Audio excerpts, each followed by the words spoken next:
May history ka ba ng matagalang ear infection sa tenga? Parang hindi bumalik sa normal ang patinig mo. Baka meron kang chronic adhesive otitis media na isang kondisyon kung saan kumapit ang eardrum sa ossicles nito. Hi, ako si Eros Lumboy, isang audiologist.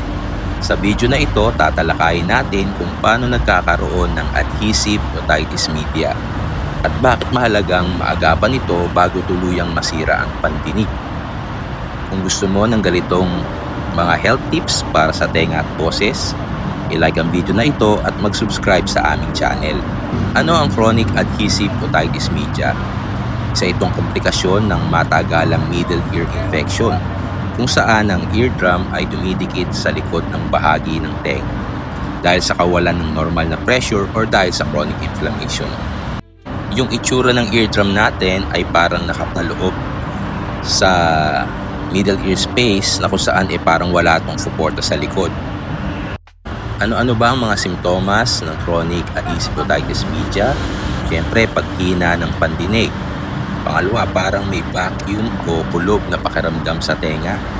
Pangatlo, walang sakit pero may pandinig na parang malalim o parang may nakatakip. Ano naman ang epekto nito sa ating pandinig? Ang tympanic membrane ay hindi na malayang gumagalaw o nakafix siya. Kaya hindi epektibo ang paglipat ng tunog papasok sa ating cochlea.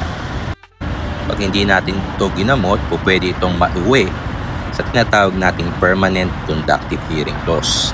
Paano pa natin madadiagnose ang ganitong karamdaman? Una, syempre, nandiyan yung ating otoscopy para masilip ang ating ear canal at ang ating eardrum. Pangalawa, yung tinatawag nating tympanometry na kung saan makikita natin na may negative pressure sa ating middle ear space. Pangatlo, syempre, yung ating ear tone audiometry na kung saan makikita natin ang conductive hearing loss.